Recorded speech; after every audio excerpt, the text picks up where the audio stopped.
5 কোটি মসজিদ বানিয়ে লাভ নাই।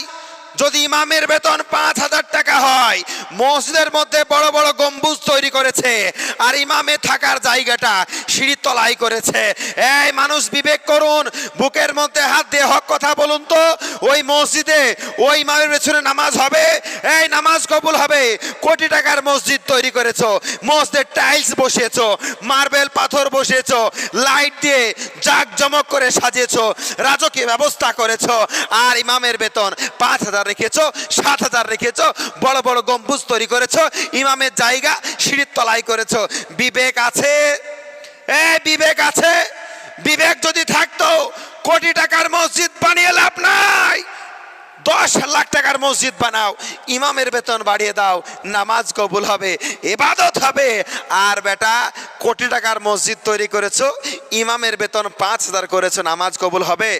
এই বলেন নামাজ হবে? কেন হবে না? ইমামের সবসময় মাথায় টেনশন থাকবে।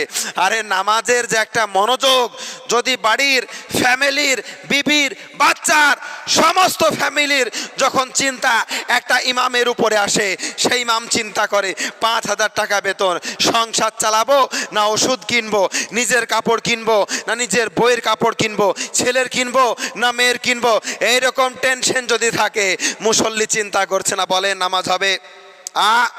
এই কোনোদিন চিন্তা করেছেন ইমামের সংসার নাই? আরে আজকাল বর্তমান সমাজে অনেক মুসল্লি দেখতে পাওয়া যায়, অনেক নামাজি দেখতে পাওয়া যায়, তারা মনে করে নিজের ফ্যামিলিটা ফ্যামিলি, নিজের পরিবারটা পরিবার, ইমামের কোনো পরিবার নেই, ইমামের কোনো ফ্যামিলি নেই। যদি এরকম চিন্তা করতো তাহলে একটা ইমামকে 5,000, 7,000, 8,000 টাকা বেতন করতো না। বর্তমান বাজারকে উপেক্ষা করে, বর্তমান বাজারকে সামনে রেখে নির্দিষ্ট পরিমাণে ইমামের বেতন তৈরি করত। কোটি টাকার মসজিদ বানিয়েছো, কিসের জন্য বানিয়েছো? ইমামের বেতন দিতে পারছো না, ওই মসজিদ বানানো লাভ নাই। অনেক মসজিদ দেখতে পাওয়া যায় বড় বড় বিল্ডিং করেছে, ইমামের জায়গা সিঁড়ির তলায় করা আছে, বড় বড় বিল্ডিং আছে, মসজিদের মধ্যে কোনো পড়াশোনার জায়গা করেনি, মক্তবখানা করেনি। এই বলুন, এই টাকার এই মসজিদের কোনো মূল্য থাকবে? কোটি টাকার মসজিদ খরচা করলেন, কিন্তু সেখানে একটা মক্তব তৈরি করলেন না, বলেন পড়াশোনা জায়গা করলেন না। এই বলুন, এরকম কাজ করলে আমাদের এগুলাকে ঠিক হবে? এগুলাকে কাজ আমাদের ঠিক হবে? আর পৃথিবীতে সব চাইতে কঠিনতম চাকরির নাম হলো ইমামতি, যেখানে 24 ঘন্টা ডিউটি করতে হয়, এক একটা মিনিট ডিউটি করতে হয়, এক একটা সেকেন্ড ডিউটি করতে হয়। তার প্রমাণ জামাতের সময়।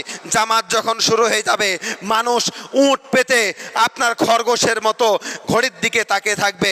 বাই চান্স যদি 5 সেকেন্ড কিংবা 6 সেকেন্ড যদি ইমামের দেরি হয়ে যায়, মুসল্লির মধ্যে হট্টগোল শুরু হয়ে যায়, হট্টগোল শুরু হয়ে যায়। রাত্রিবেলা ইমাম ঘুমিয়ে আছে, ভালোভাবে ঘুম আসে না। কেন জানেন? সব সময় ঘড়ি দেখতে হয় কখন জামাত হবে।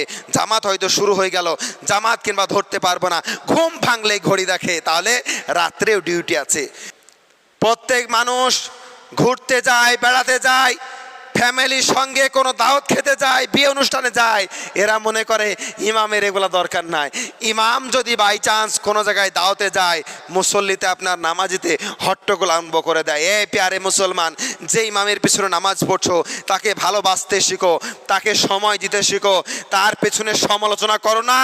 মনে রেখে দিও, যে ইমামের পিছনে তুমি নামাজ পড়ছো, যখন তুমি মারা যাবা তোমার জানাজা কিন্তু সেই ইমাম পড়বে।